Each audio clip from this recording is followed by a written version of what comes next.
Shalom. First and foremost, before I get started, I'd like to give all praises, honor, and glory to His due to Yahweh, Bahashem Yahushai, Bahashem Chakwadash, and double honors to the apostles and the elders of Great Millstone who were well and who taught us the truth. Today's lesson really going to go into, letting the people of this world have it, letting them, live it up, have the time of their life. And, as that song that Drake came out with a few years ago, laugh now, cry later. So, let them have it. And because they don't understand that the only way out is Yahweh B'Shem Yahushai. The only way out is Yahweh B'Shem Yahushai, man. So, we'll just go ahead and start right here. Luke 6 and verse 20. Luke 6 and verse 20. And it reads, "And he lifted up his eyes on his disciples and said, Blessed be ye poor, for yours is the kingdom of the Most High." So, we're not seeking to be rich. We're not seeking to be, something in this society. We're not trying to be, billionaires, millionaires. We're not trying to seek the vanity and the riches, quote unquote, of this world. Because this isn't our glory. Let's see if this is how it is. Bye. 2nd Ezra 7 and verse 42. He answered me and said, This present life is not the end where much glory doth abide. Therefore have they prayed for the weak. So this isn't this life that we're living in, this society, Babylon the Great, which only breeds confusion, wickedness, ungodliness, that only allows, transgression and idolatry to flourish and to prosper. This isn't that place where much glory abides. This isn't our rest, as it says in Micah 2 and 10, real quick. Micah 2 and verse 10. And it reads, Arise and depart, for this is not your rest, because it is polluted. It shall destroy you even with this short destruction. So, we're poor, we're lowly, we're humble, meek, and, this is not our rest. We're not trying to seek anything out of this world. We're not trying to seek any glory, riches, profit in this society, because it's all vanity and vexation of spirit. What I say that the meek shall inherit the earth. Meek inherit.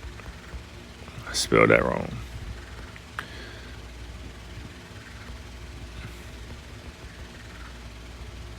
All right, now it's bugging out a little bit. Let's try it again. Meek inherit. Psalm 37, verse 11. But the meek shall inherit the earth, and shall delight themselves in abundance of peace. And then NLT says, the lowly will possess the land and will live in peace and prosperity. Let's get that word meek real quick, because it said the meek shall inherit the earth. This is H6035.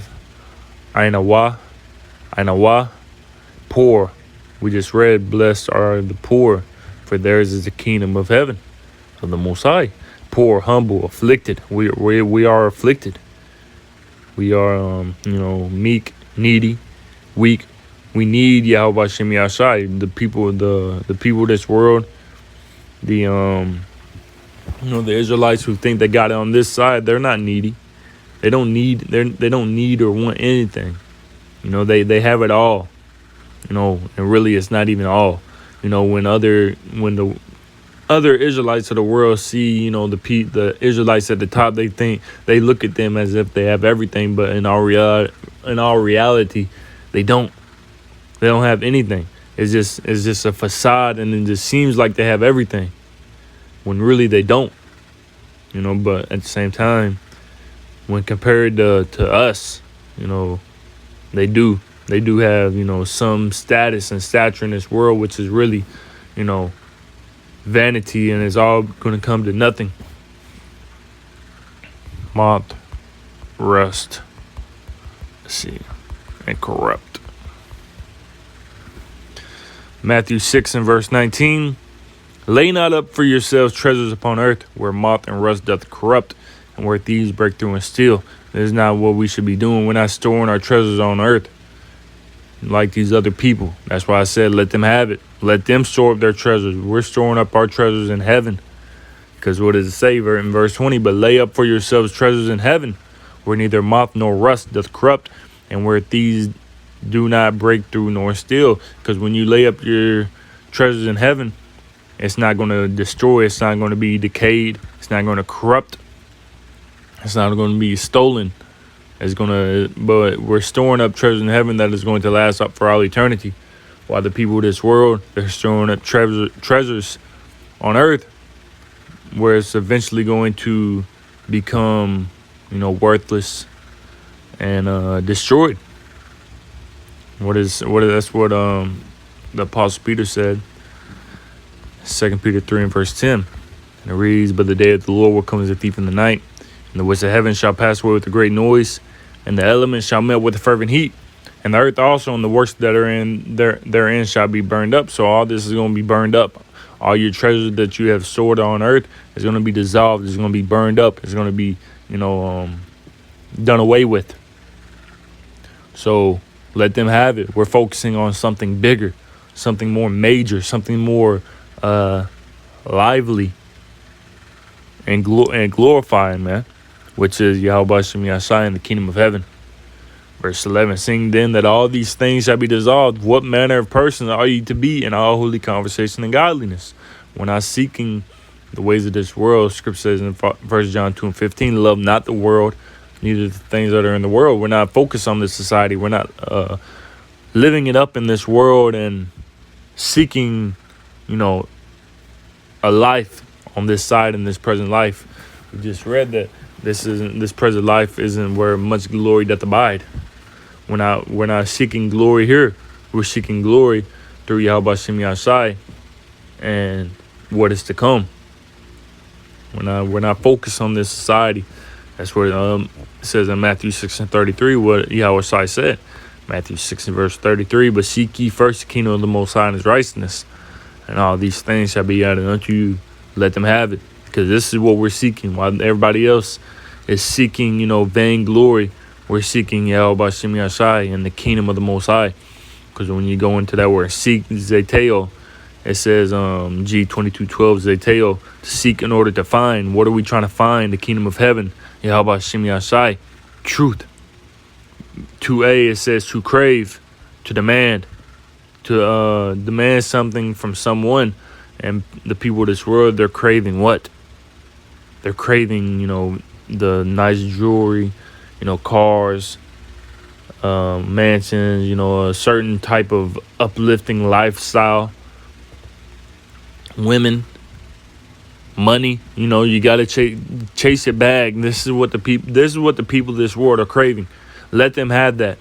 We're seeking something much more and far more beyond the average mind, the human mindset. Something far beyond that. What does it say in 1 Corinthians? I believe, I have not seen nor ear heard, neither has it entered into the heart of man what the Most High hath prepared for them that love him. So what we're seeking is far beyond human conception. Humans cannot grasp. Mere mortals cannot grasp what we are seeking, man. Those who have not been chosen, Lord willing, I'm chosen. Lord willing, we're chosen. The human mind cannot grasp what the Lord Yahweh Shem Yashai has in store for those who are laying up their treasures in heaven, seeking the kingdom first, who is following after Yahweh Shem Yashai in spirit and in truth and sincerity and in truth, man. This is what we desire. This is what we dream of. This is what we're demanding of Yahweh Shem Yashai. This is what we're meditating on. This is what we're thinking about. This is what we're seeking. This is what we're aiming for. We're striving after this, man. We're not striving after the things of this world, because it's all going to destroy and be decayed and corrupt. Jumping back up, Matthew 6 and verse 21. For where your treasure is, there will your heart be also. So if your treasure is on earth, then your mind, which is your mind, is going to be on the things of the earth. But if your treasure is in heaven, your heart, your mind is going to be on the things of heaven. This is what we're seeking after, man. These things, as it says, is temporal. We're seeking the eternal. We're not seeking the temporal. We're seeking the eternal. 2 Corinthians 4 and verse 18. We'll start at verse 17. For our light affliction, which is but for a moment, works for us a far more exceeding and eternal weight of glory. And, this is light affliction. The people of this world that are not poor, but that are rich, that they have everything on this side that they want. And really that all that is a facade, but they have everything. They're not wanting anything. They wake up, they got plenty of money in the bank. They got all types of glory, fame, and all that, man. They don't have no affliction. They're not afflicted. It says in Matthew 24:13, he that endureth unto the end, the same shall be saved. What are the people of this world that have something in this society and that, that are striving to be something? What are they enduring? Then they don't have any, what's it called? They don't have any low moments, man. They always up, you chasing a bag. Even the people who's trying to be somebody, they're not looking at Yahweh Hashem Yahshai. They're looking at how they can further themselves in this society and not further themselves with Yahweh Hashem Yahshai and spirit. It says, for our light affliction, which is but for a moment, works for us a far more exceeding and eternal weight of glory. In the NLT, it says, for our present troubles are small and won't last very long. Yet they produce for us a glory that vastly outweighs them and will last forever. This is what we're seeking after. People of the world, they're seeking after vainglory, man. And that's not going to last forever. Verse 18, back in the KJV, while we look not at the things which are seen, but at the things which are not seen. For the things which are seen are temporal, but the things which are not seen are eternal. The people of this world who have something and, that want something, they're not looking at what is not seen, but they're looking at what is seen and thinking that it's vice versa. They think the things which are seen are eternal and the things which are not seen are temporal. They got it backwards, man. When it's really the other way around. We shouldn't be focusing on the things of this world because it leads to nothing but death and destruction. So let's go back to that Luke 6 and 24 and running it off. Luke 6 and verse 20. We'll get verse 21. Blessed are ye that hunger now, for ye shall be filled. Blessed are ye that weep now, for ye shall laugh. So what does it say that in Ecclesiastes, it's better to go into the house of mourning than the house of feasting, for that is the end of all men. We're crying, we're weeping now, but all that is going to be turned to laughter, joy, happiness. So you don't want to be in the spirit of laughing now because you're going to cry later, as Drake said. Verse 22, blessed are ye when men shall hate you, and when they shall separate you from their company and shall reproach you and cast out your name as evil for the Son of Man's sake. So this was happening and going to happen far more on a vastly wide scale. We're going to be hated of men. What's the word I'm looking for? We're going to be, thrown into prison, sent up before, judges and priests and all that to be judged, according to this society. But what does it say in verse 23? Because all this is for Yahweh Hashem Yahshai. It's not like it's just happening. No, it's for a reason. Yahweh said, if they have hated me, they shall hate you also. If they have persecuted me, they shall persecute you also. So the same things Yahweh went through, we're going to go through as well, to a degree. Verse 23, rejoice ye in that day and leap for joy. For behold, your reward is great in heaven. For in the like manner did their fathers unto the prophets. So, it says, for a great reward awaits you in heaven. So this is what we're waiting for. When all these things come upon us, man, we're going to count it joy. Because, as it says, their ancestors treated the ancient prophets the same way. So it's not like anything is happening to us that hasn't happened before. Verse 24, but woe unto you that are rich, for ye have received your consolation. They've received their consolation. They've received their happiness. They've received their reward. They're rich. But what does it say? Woe unto you. What sorrow awaits you? What destruction awaits you? Verse 25, woe unto you that are full. These people are full. They don't want anything. They want it, they got it.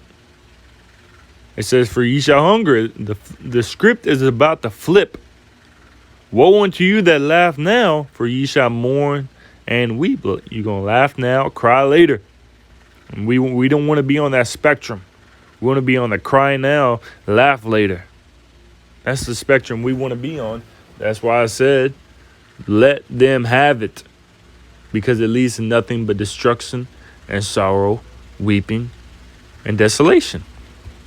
Verse 26, woe unto you when all men shall speak well of you, for so did their fathers to the false prophets. So, amen. Amen. Say amen. That's in the NLT it says, what sorrow awaits you who are praised by the crowds? For their answers also praise false prophets. And, we see that today, man, even amongst, Israelite groups. Who is the Israelite group that is, talked down on the most, man? GMS. We this, we that, we this. What about these other Israelite groups, man? They spoken highly of, man. And they, as it says, it's not like we saying this ourselves. Yahweh himself is saying this, man. It's in the red. For their answers also praise false prophets. And we see that today. And even the people of the world, man. They praise, they got the glory, everybody, dawdles and runs after them. Let them have it. Because it's not going to last long. So, Lord willing, this lesson was edifying to the spirit, to the body, to the fold. And before I end it off, I'd like to give all praises, honor, and glory to where it's due to Yahweh, Bahashem, Yahweh Shai, Bahashem, or Chakwadash, and double honors once again to the apostles and the elders of Great Millstone. Until next time, Shalom.